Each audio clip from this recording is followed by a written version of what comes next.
I brought this.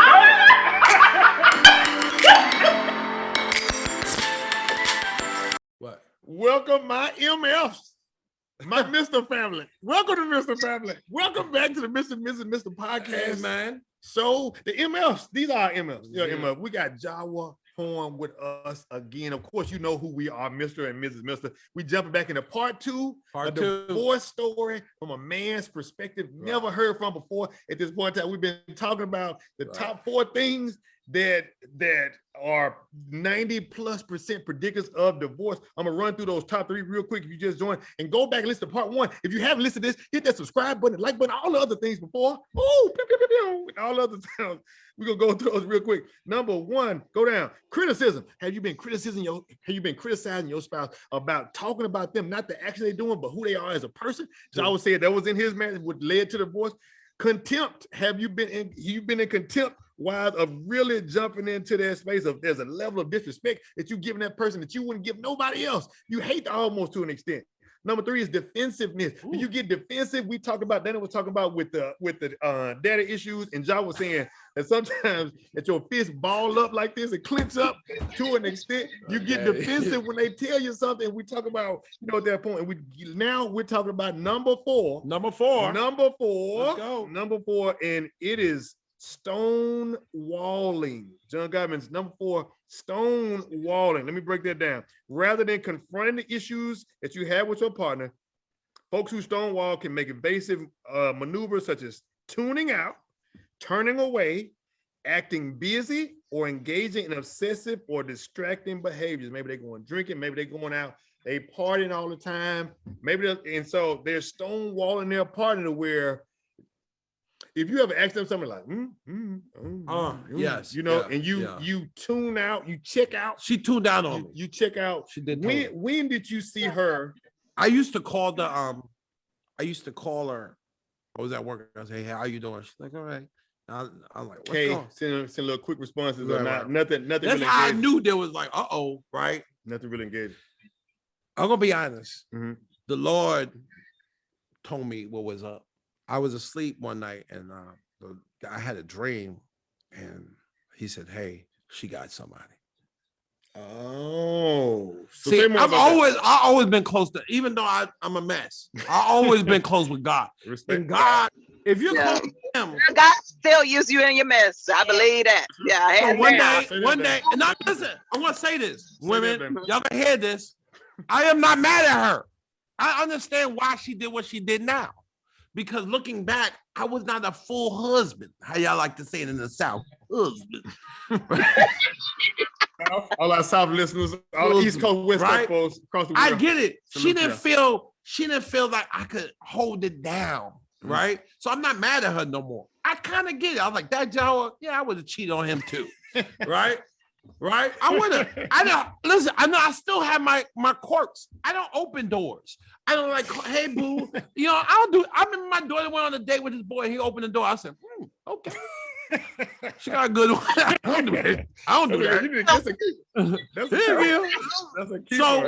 So when God told me that she was doing it, I called my mother. This is going to be deep for everybody. I called my mom. So I said, hey, man, I think my ex-wife was cheating. She said, hey, I think you need to start cheating before you kill her. Hold on. Time out for a second. I want to make sure people listen to that. Let me get this straight. So you call your mom. Call my mom. And that's a difficult as a man. My mom keeping it 100. There's infidelity in your relationship. Keep it 1,000. So my wife is cheating on me. Right. Her response is, Jowa, go and get you something. I ain't leaving that. Go get you something. And to this day, my mother said, I didn't say that. I'm like, come on. We don't condone. No. This is just your story. What happened? This is my story.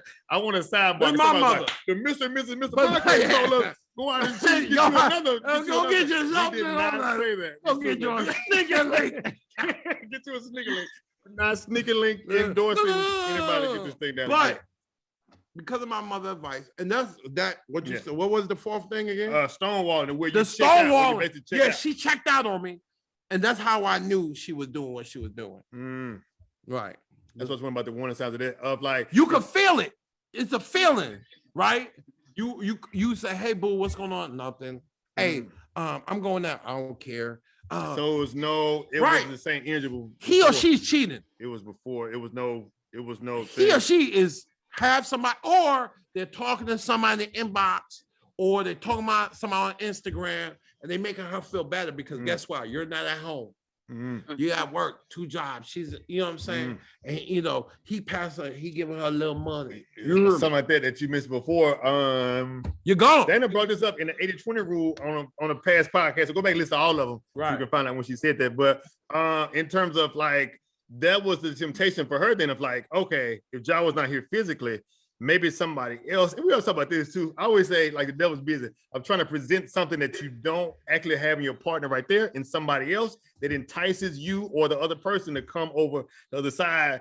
In that moment though, do you think she could have communicated that to you? No, she's a young girl, 3 kids. No daddy. No. She didn't have capacity. So, somebody else is listening right now is wondering, like, man, you were describing my relationship right now at that point in time. But I'm wondering, like, would they? They're not gonna see it because they gonna believe that marriage gonna work.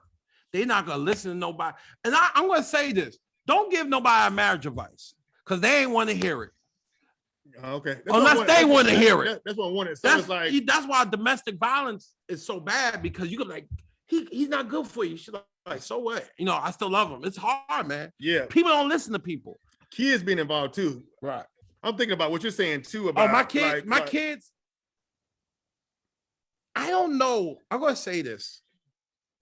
Because I was this fun-loving dad and she was like a good mother, they were not deeply affected. Yeah. I wonder about that too.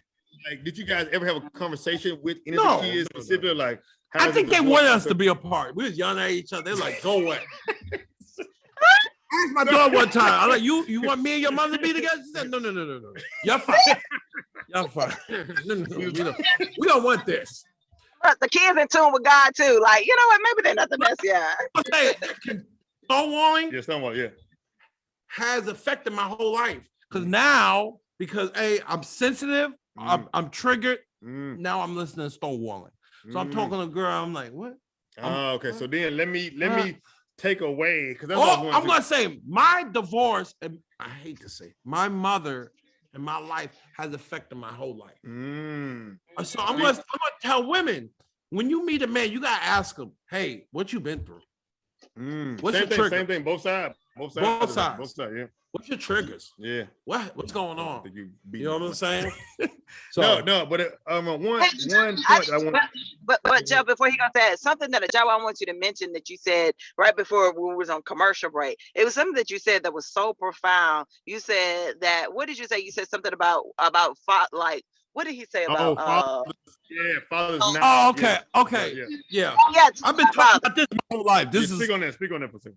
I grew up with the in and out daddy. My daddy only told me don't hit my mother. Right? Respect my mother and don't hit women because it's too many. You did both of those things. I did. Know why? This is why he said there's too many fish in the sea. So why you gonna mess up your life? So I was like, all right, but he never told me open doors for a woman. He never told me to have, respect for none of that. So I learned on the fly. I learned from movies. I learned from the hood. I learned from my other friends. I met this guy when I was like 17. I used to hang out with him, and he was an older gentleman. He was in his 30s. He was like, yo, I was like, how you get women? And he was like, oh, you gotta learn how to dance. I'm a great dancer. You think you gotta learn how to cook. I can't cook. I can't cook, but that's what I learned from this guy because I was fascinated by him having all these women. So a lot of men, especially black men, we're not just not taught right how to be in a relationship. Yeah, to be able to be on the fly. Or being vulnerable. I think being vulnerable is so important, right? In a relationship. Like, I think this goes again, because Jeff, I don't want him to think I'm being biased, but it goes both ways where men and women come to the table being vulnerable with each other. And like, and I told Jeff, because Jeff was like, I don't know about that. When I be like, I love, wine and dine, treat me like the queen that I am, all of that stuff. And he be like, well, it's kind of like, it's the hesitancy. And so that's one of the things for men. What you mean by that? What you mean by that? Like, what you mean by like the hesitancy? Like, I think it's just the wine and the dining, all that. And what is that? What is that? Who's hesitant? Break that down to. Yeah, Jeff is there. If y'all give me the space. If y'all give me the space. I'm asking. So this is what I'm shocked. No, thank you. No, I'm not. You know, this is we're completely transparent, honest on this podcast. We're trying to help. Trying to help. So when I hear that, this is what I hear in a sense, right? I hear getting something in a sense, and so this is something I'm digging to myself. And it's nothing. I feel like men should do what they can for women, show they love them and all those things. What there's two things. One thing is, I think psychologically, I think that I've never seen, and I'm trying to look for more. And somebody please DM, I know get DMs after this. I'm saying anybody who has excess and a lot of other things, I haven't seen it lead to something that's productive or something like that. Like you see a lot of millionaires, billionaires, you know, Kanye West, Kim Kardashian, they have all the things. It doesn't lead to those happiness. Not to say it's a situation here. I'm just giving you my perspective in my mind. The second point is what I hear is, and this is a topic we talked about last night to the we ends of the border. What the fact is that, but I think it's so deep. I think that women come in a lot of times they expect to get. And then if it's something to give to the man, they're like, you should be glad because of this. They get to that point. This and a lot of men deal with. Can I talk about that? I'll just take whatever you give me, whatever thing you throw my way. Thank you, Miss Ma'am. Thank you, Miss Ma'am. And they expect all those. And then we're gonna get back to marriage. Yeah. Now this is marriage. This is in marriage. Okay, this is the main reason why I started to talk to white women. Oh, what's out? What's out? Oh, cold blue. Hold on, cold blue. Get the chains out the door. Look at Erica. I didn't feel appreciated by black women. Oh, hold on. Oh, this is Joe. Look at this face. If you're listening on whatever. I know the trigger for some of y'all. Listen. Black men do not go. Hold on. Let me do a time. I want you to finish your statement. Black women do not leave this conversation. We love you guys. My mother is a black woman. So I'm an ally. I love black women. My kids are black. No. I want to marry another black woman. Whatever John was saying here, I want you to dig for truth from this. I want whatever I don't know what he's about to say. Dig for truth from this without digging for defensiveness is coming up. So I want to preface whatever I don't know what he's about to say. Off the clip with it. Let's see what you gotta say. Okay, go ahead, John. So I felt like dealing with my mom and dealing with my ex-wife and dating certain types of black women. I just never felt appreciated. I just, I felt like it was all on me. Every time I went out to eat, every time I took care of my kids, it felt like it was all on me. And I had enough. I was like, so I called my mother. I said, I'm going to date some white women. And guess what? It felt better. Okay. It's like I go up and reach for my pocket. Oh, I got it. Oh, you do? Do you know how many meals, food it took me aback. It took me aback for a little bit. Black women don't leave, okay? Don't leave. Here. We're gonna talk this out. Right? I'm just being honest. So I was like, huh? I'm like, because guess what? I'm so used to providing. It scared me. I'm like, stay here. Stay in this moment. Stay in you don't want my flesh, right? And one time, I'm just saying, it's not about money. Listen, see, this is what I'm talking about. So hold on. Let me speak. Pull out some nuggets from this. There's some nuggets. Just pull nuggets out. What is it? What's at the root of what he's saying? The root, right? So let's say I say, hey, like say if I have a long day, some black women like, I don't care. I have me a long day. Oh, listen. So what I'm here, hold on. Let me package what Jowa was saying. He's saying that the empathy is designed for us to give, for the man to give to the wife or the woman in the situation, but it's you didn't feel the empathy was given to you. I never felt that. And you know why? If I say I felt a certain time away, a lot of black women say I'm weak. Why I'm weak? Because I wanted. Hold on, John. Hold on. Stay right there. I'm not weak. Hold on. I'm not weak. Hold on, John. Hold on. Let me package. Hold on, John, because they need me to package it for. Okay, John. Ooh, because then I just said being vulnerable in the situation. She just said being vulnerable. So John would feel like if he's being vulnerable in that situation, it's being weaponized as an attack against him. Not to say that you said that. Let me be clear. I'm not. This is no personal attack to anybody. I'm just. Yeah. I'm not saying. So let me be preface what I'm saying. It's nothing. It's nothing what I'm saying. What I'm saying is I'm packaging it so you guys can. The nugget he was saying is there any truth? So, ladies, I just want to say nothing else we're talking about, but just is there any truth in what Ja was saying that sometimes if you would look at women that the man you're supposed to do these things, and so the appreciation is lost. Right. I think you missed my point. My point is like, for example, why I take Jeff out on date nights. I was the one that came up with the idea to say, hey, we have not been dating, going on a weekly date. We need to get back to that. I got Jeff a surprise trip to Vegas, like, right, well, we're gonna go see Bruno Mars. Like, I'm making every effort. So what I'm saying is I'm trying to make every effort to wine and dine I guess what I'm stating is if I wine and dine my husband, I expect for that in return. That's what I'm stating. Like I'm saying I agree with that. Dating African American, I felt like I always felt like I have to do everything. I have to make you laugh. I have to make you dance. I have to pay for everything. God dang it, right? Why the pressure? I'm shucking and jiving, right? And then guess what? If I act a little different, I'm corny. If I act, you white. You know how many times? Like, so let me go over here and see what's going on. And it's okay. I'm home. Right? But you probably should have started with that. Like, I hate to say this, but more of them told me you're a good father. Wow. So hold on. Oh, it's the point we talked to the fellas with. They were saying, so ladies, this is not just for the ladies that's on this podcast right now. This for every lady who's listening and watching right now at this point in time. How often did y'all just brought a good point up? My ex-wife? No. Yes. Yeah, but hold on. For women though. In terms, yeah. So of your ex-wife, you're saying zero. So my baby mother for women, all the time. How easy, how logical is it, or how often do you just give like a kudos or attaboy or something and saying, you know what? Hold on, I know what you want to say. Hold on. I'm out with the last two sentences I would say. So is the fact, I know y'all gonna say, I give it to him all the time. What I would push you to say is go and ask that man what he would say and not what you would say. It may be the same. It may be the same. And don't bully him. Don't bully him and say, you better say what I said. You better say what I said, or you're gonna be sleeping on the couch for the rest of your life. All right, go ahead, Dana. Go ahead.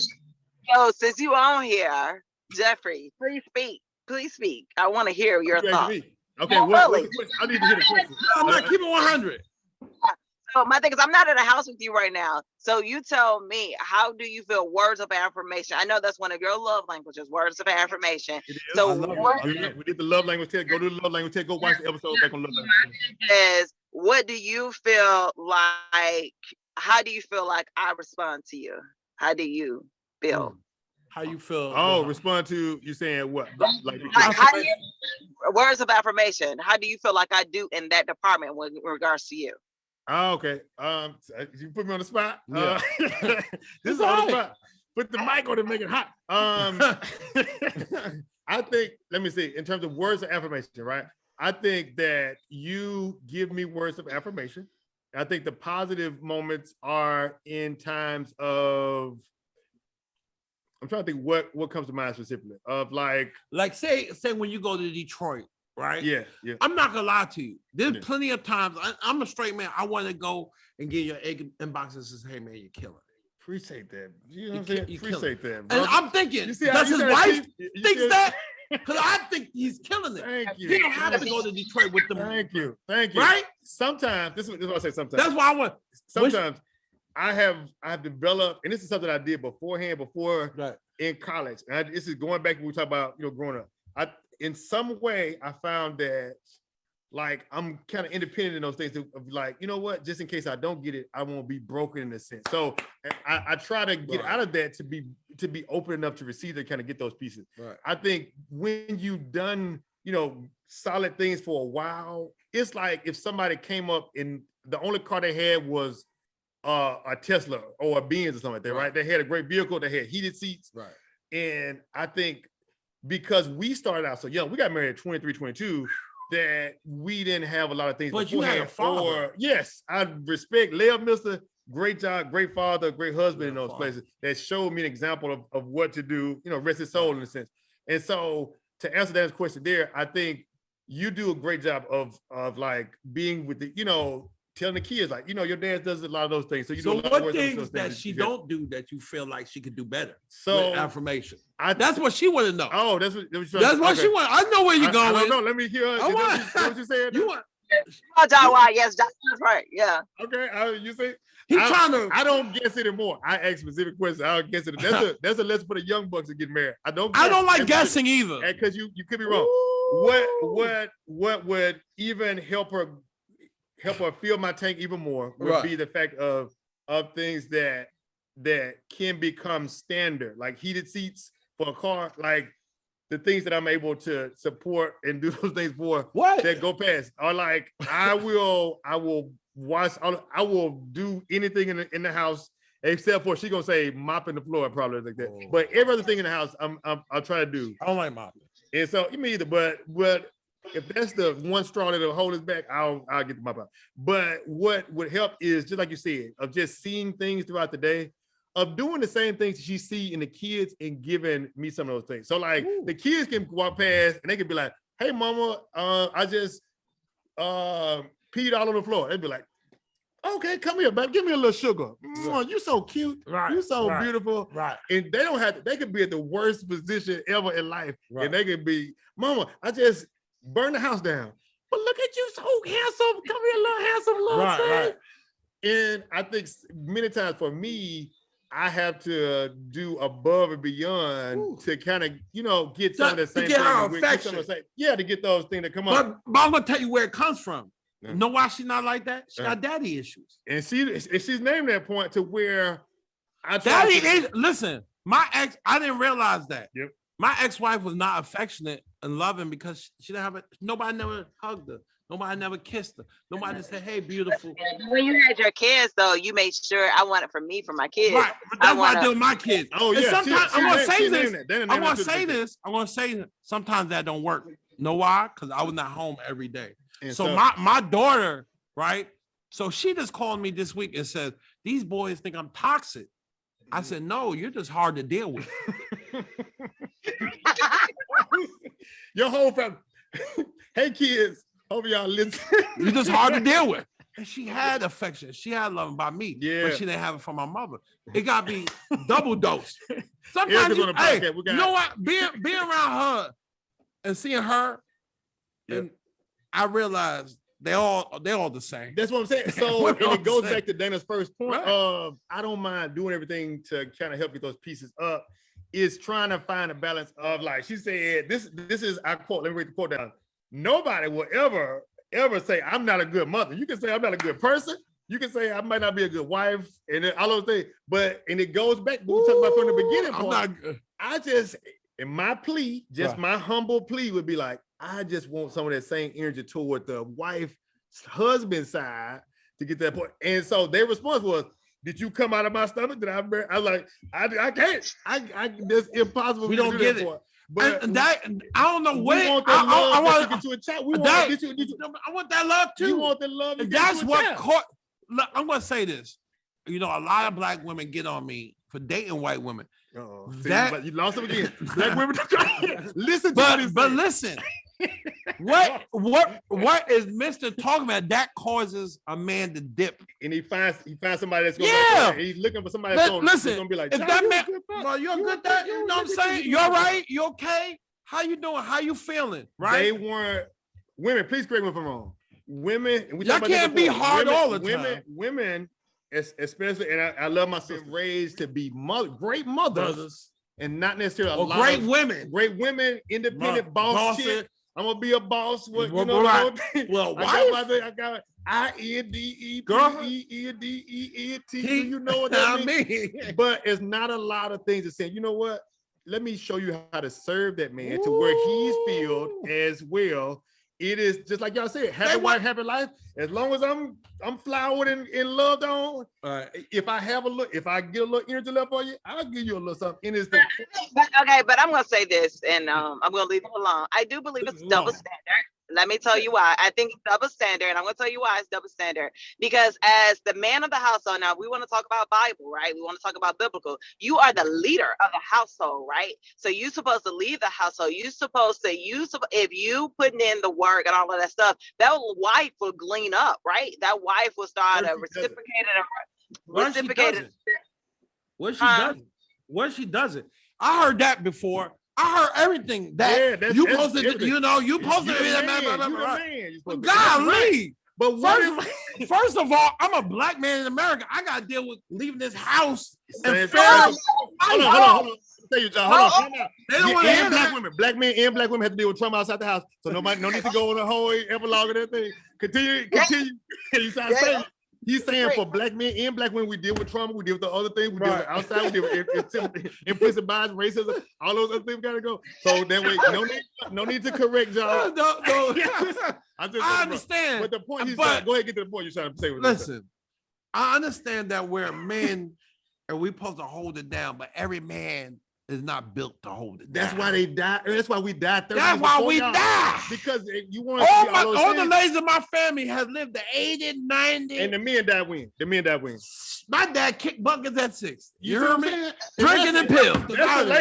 That's the top age. They clapping up for him. And we make you made it, brother. You made it to 60. Look at him. He lived a good life. He lived a good life. Hold on. They're gonna pat it back on them. That's the reflection piece of it. Just the point we're trying to say is he was saying, what if I heard Dana say, if the man is the leader, she said biblically, the man's doing that, providing, loving on the wife. Every man not built like that. But what I've seen is many times they're saying 1 + 1. If this is going, it don't always equal 2. A lot of times that woman does not do that point because she can say, you know what, I'm tired, I'm doing those things. That's what y'all. We had a conversation about this last night. Even if you're doing those things, it doesn't equate to completely saying, oh, now you get those needs met. It can still be rationalized as like, you should just understand what I'm going through as a woman, as a black woman, as a Latino woman, as a white woman, whatever it is, right? And it can still be equated to that point to where they can get to that same. But I think it goes back to my initial point though. I think in order, if we say we're a team, and this is for all marriages, right? If we say we're a team, it's about showing empathy for each other and grace, because I think a lot of times it's so easy to point the finger at what somebody's not doing than what they are doing. So I think when we show empathy to each other, Jeff works hard. Jeff is an amazing father. Jeff holds it down. Dana works hard. She holds it down, like, so both, because we're in this together. And so I think it's so easy. One thing Pastor Orr says, and I love this, and I try my best to remember this, right? Because it's so easy, the whole 80-20 rule, right? There's 80% about Jeff that I absolutely love and adore. There's 80% about, this is with any relationship. It's about 95. Okay, 95. But the thing about it is, it's about 20% that could drive me up the wall with Jeff, right? But if I focus so much on that 20%, of course, we're going to be in divorce court because I focus so much on the 20%, right? But if I focus on, Jeff is an amazing father. Jeff goes to Detroit, holds it down, Florida, all of that stuff, does his comedy. Like, he wants us to be a better version of ourselves. Like, if I focus on that 80% and likewise Jeff focus on the 80% over here, and that's for any relationship. I think that's what I'm just trying to drive home is everybody does the best that they can. Everybody works hard, whether you a stay-at-home mom, whether you're a career mom, whether you're a career dad, a stay-at-home dad, right? So my thing is, I think that's what I'm saying, is just showing empathy for each other is so important. And I feel like a lot of times we could find everything right with ourselves, right? And find everything wrong with our spouse. And it's not fair. It's not fair. That's all I'm stating is, at the end of the day, I think as couples, you know what? When I got divorced, that's a good nugget, right? When I got divorced, you said something. Empathy is the key. But I believe this. I wish I would have got counseling after I got divorced. Why is that? Yes. What do you think that would have helped? It would, first of all, it made, so when I knew she was cheating, I started wilding out. I started being around. You like, I don't want to feel this feeling of well, cheating. I didn't want to feel this. So I'm gonna put this horn in Memphis. I'm gonna put it, different women, right? I think counseling would have helped with like, hey, you don't need to be, she did what she did, you did what you did. Focus on yourself, focus on your kids. Don't be in the streets with all these type of women. Don't be hanging out and kicking it, and then it would help me deal with that depression after. Yeah. So as soon as I signed the papers, I immediately got depressed. I felt like a loser. Wow, like you had lost something. And that's real from America. You don't hear from me. I'm a double. I'm gonna be back out in the street. Yeah, you probably lost your confidence and everything as well. Right. Yeah. Double baby daddy. Yeah. I gotta pay double child support. Yeah, still trying to be a part of kids. I'm just another black man statistic. So that's real for men especially too. Like getting out and getting the help. There's nothing wrong with getting help. Go to counseling. It doesn't make you weak. It doesn't make you. It doesn't less of a man. Women too as well. Like I had nobody to talk to when I was going through this.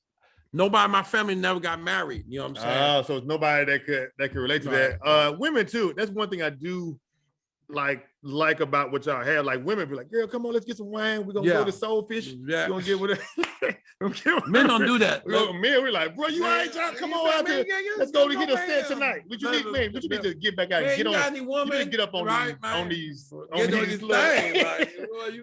jumps out here. You need to go out here and get that. That'll make you mentally feel better. Right. It doesn't heal. No, that just covers a Band-Aid over that bullet wound. Yep. And that was the question I was gonna ask you, like, what emotion did you feel after signing those divorce papers? Man, first of all, I talked about already.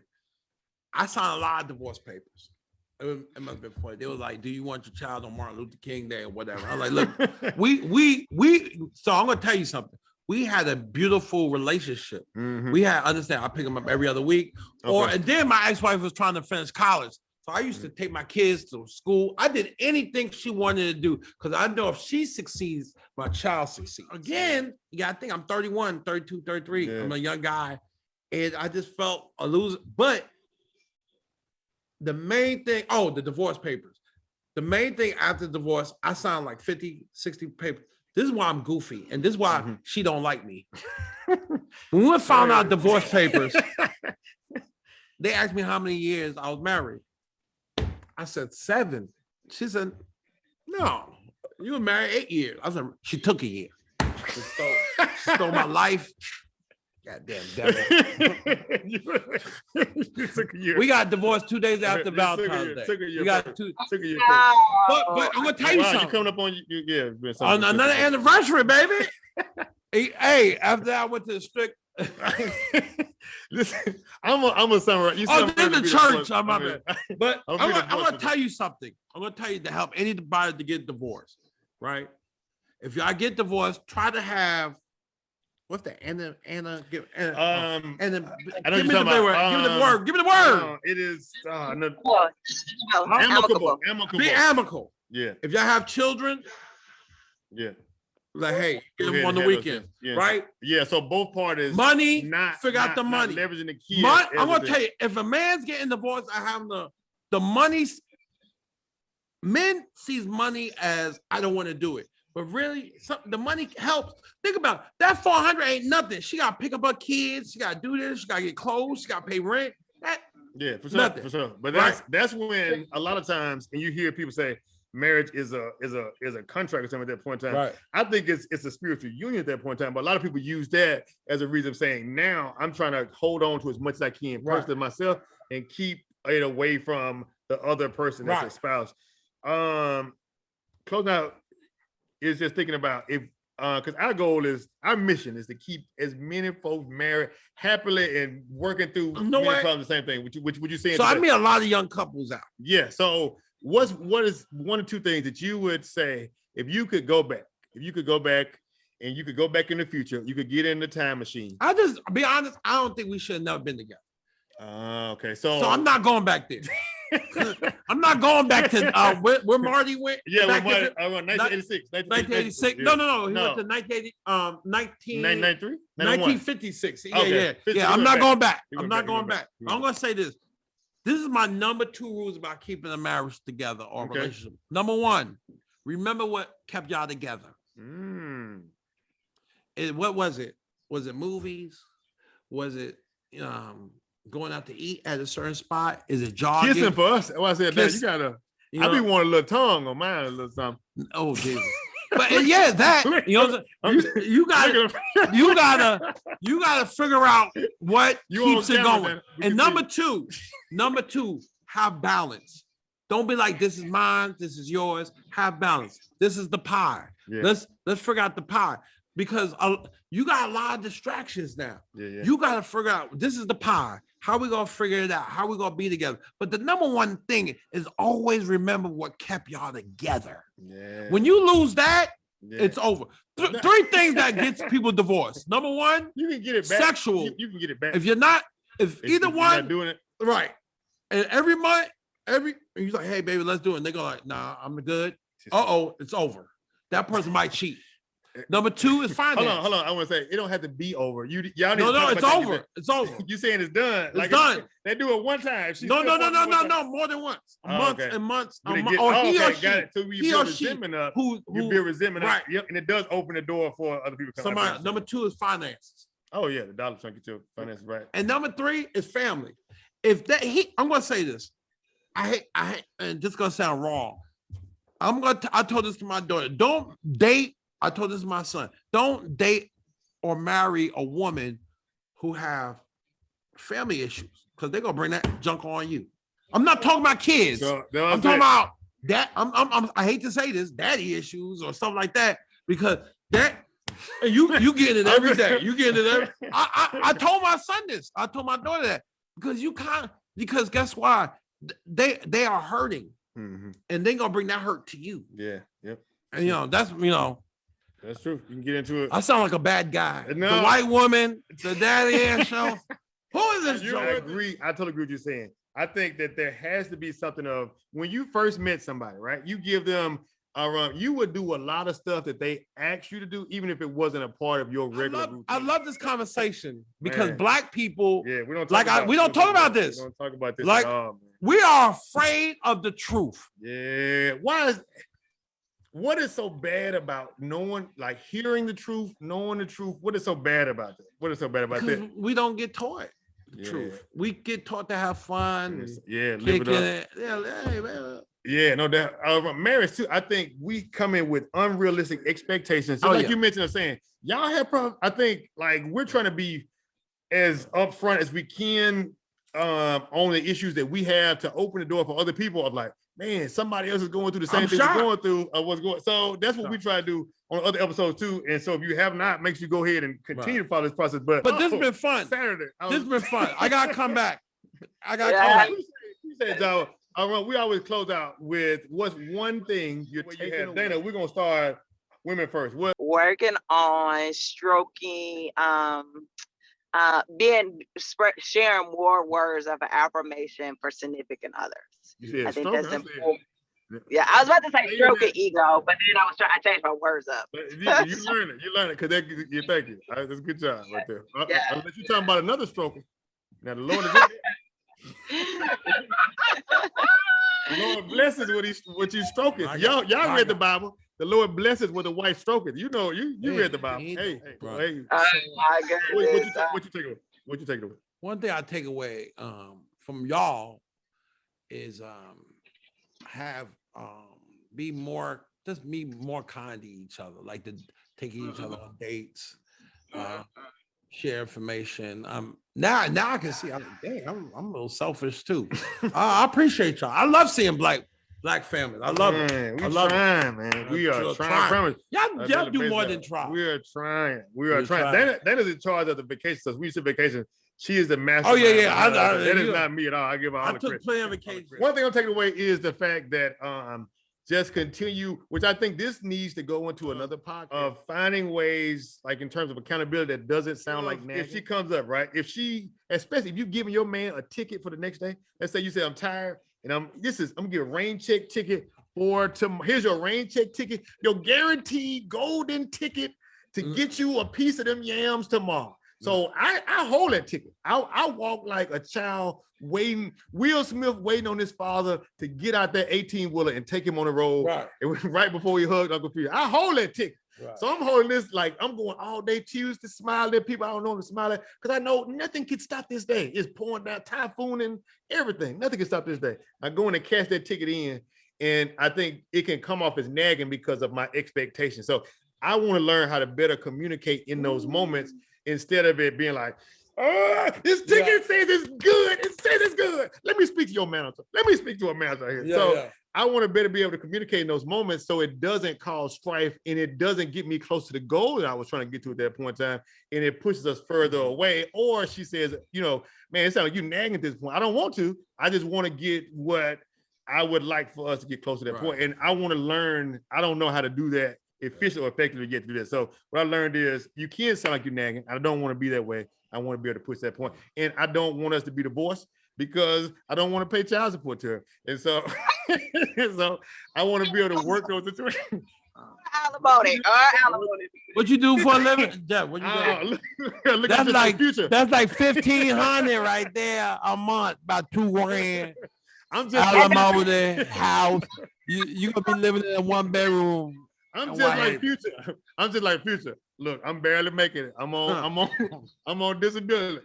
Y'all trying what it's literally to keep her. It's literally cheaper to keep her. And so my goal has been since we sometimes Dr.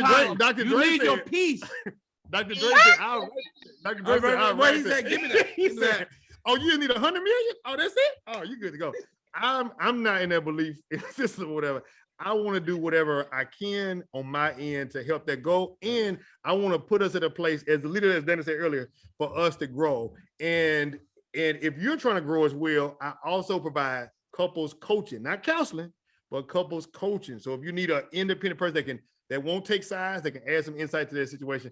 And also too, in learning ways to continue to grow together. Something we talked about last night, we're gonna be another part of this is not stopping of saying, you know what, I am who I am, take me or leave me. No. And so the person Jowa is now is not the person that you were before that point in time. And it takes a different version to love that person, and to love that person. The same thing for Dana. She's not the person that I met before that didn't have no kids. Ooh, it was a good time. Boy, she was up on me then with no kids. And so now with kids, I'm trying to find I'm sorry, did I say it out loud? It is true. But I found it, and to get to that, I can't go back in the past, but how can I make the most of where we are right now in loving the person she is and not accepting that, hey, and not telling her, well, this is me. You better get used to it. I want to be a student of Dana to learn who she is now and see what is the best mix of what we are to be the best husband and wife, so that our kids can see that and other couples can see that same thing too. Let me tell you, we end every episode with this. So whether you are, I know you are on this episode. I know because we did, but we slick made it through this thing. The negative comments, I want to see them. Oh, cool, no, white woman lover. I want to see them all. Don't just take the clip from Jowa saying that he loves a white woman. Listen to the whole episode. I knew I knew exactly. I knew he loved the snow bunny. I know it.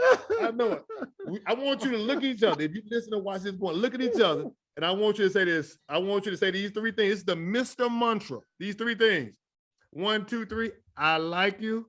I like you. I love you. I love you. And I want you. I hope I'll be back soon. Yeah, listen, y'all don't cancel Jowa. He's a good brother. He's a very good comedian. See him all over in Memphis, all around the country too as well. Listen, great brother. You can follow him too. You can follow Jowa where? Find me Jowa Horn on Facebook. Jowa. Horn Jowa on Instagram. HORN Jowa Horn. And if you like talk about sports, I love to talk about sports. Go on Twitter. I'm a thing on Twitter. Jowa Horn 1. This was fun. Man, love y'all, man. God love you. Ain't nothing you can do about it. Subscribe, press the button. Go ahead, subscribe. Tell somebody to call right now. Girl, bro, let me tell you, y'all need to go ahead and listen to the Mr. and Mrs. Mr. podcast. That boy Jowa, I hope he don't get canceled. Love y'all, man. Love y'all.